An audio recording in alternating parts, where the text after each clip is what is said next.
Once upon a midnight dreary, while I pondered weak and weary over many a quaint and curious volume of forgotten lore, while I nodded, nearly napping, suddenly there came a tapping, as of someone gently rapping at my chamber door.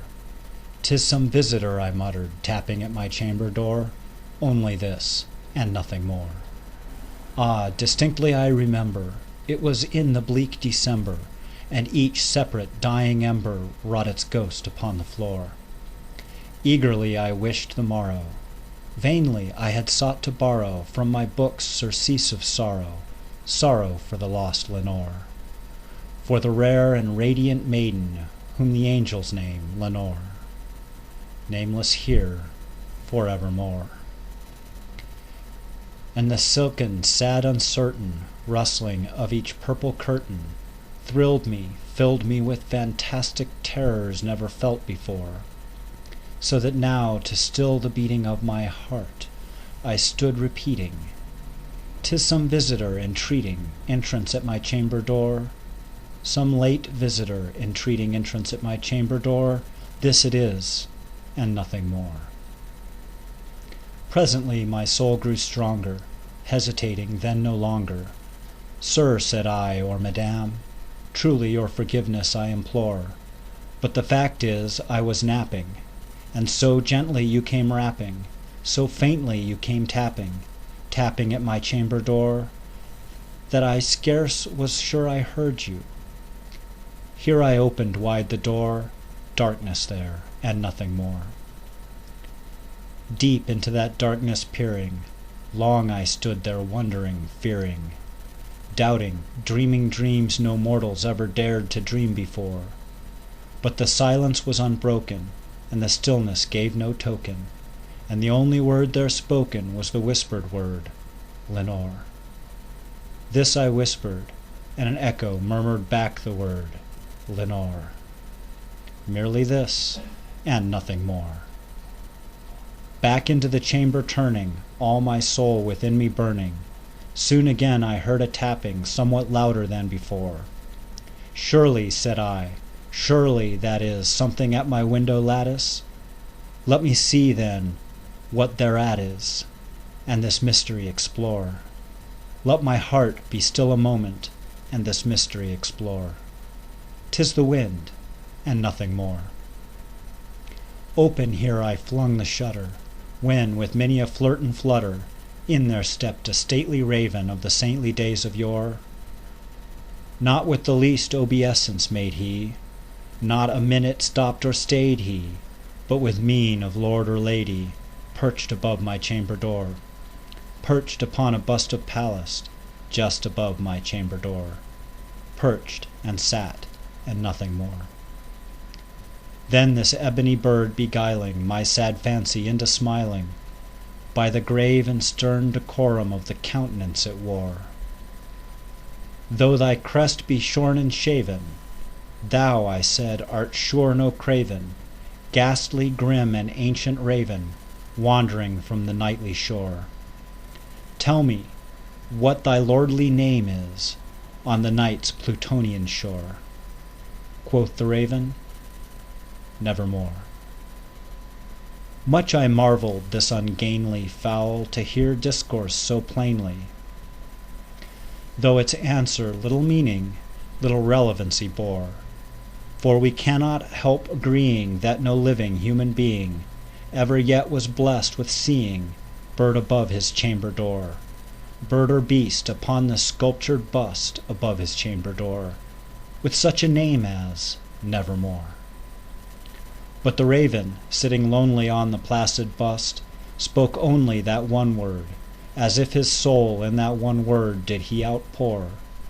Nothing further than he uttered, not a feather than he fluttered, till I scarcely more than muttered, "Other friends have flown before. On the morrow he will leave me, as my hopes have flown before." Then the bird said, "Nevermore." Startled at the stillness broken by reply so aptly spoken, "Doubtless," said I, "what it utters is its only stock and store, caught from some unhappy master, whom unmerciful disaster followed fast and followed faster, till his songs one burden bore, till the dirges of his hope that melancholy burden bore, of never, nevermore. But the raven, still beguiling all my fancy into smiling, straight I wheeled a cushioned seat in front of bird and bust and door.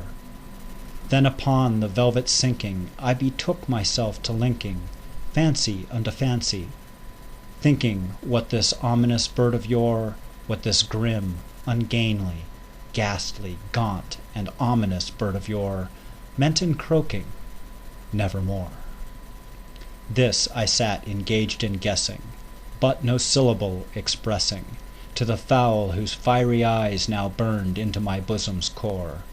This and more I sat divining, with my head at ease reclining, on the cushion's velvet lining that the lamplight gloated o'er, but whose velvet violet lining, with the lamplight gloating o'er, she shall press, nevermore. Then, methought, the air grew denser, perfumed from some unseen censer, swung by a seraphim whose footfalls tinkled on the tufted floor. "Wretch," I cried, "thy God hath lent thee, by these angels he hath sent thee, respite, respite and nepenthe, from thy memories of Lenore. Quaff, O quaff this kind nepenthe, and forget this lost Lenore." Quoth the raven, "Nevermore." "Prophet," said I, "thing of evil, prophet still, if bird or devil, whether tempter sent or whether tempest tossed thee here ashore, desolate, yet all undaunted, on this desert land enchanted, on this home by horror haunted, tell me truly, I implore, is there balm in Gilead? Tell me, I implore." Quoth the raven, "Nevermore." "Prophet," said I, "thing of evil, prophet still, if bird or devil, by the heaven that bends above us, by the God we both adore, tell this soul with sorrow laden, if, within the distant Aidenn, it shall clasp a saint and maiden, whom the angels name Lenore, clasp a rare and radiant maiden, whom the angels name Lenore." Quoth the raven, "Nevermore." "Be that word our sign in parting, bird or fiend," I shrieked, upstarting. "Get thee back into the tempest and the night's Plutonian shore. Leave no black plume as token of the lie thy soul hath spoken.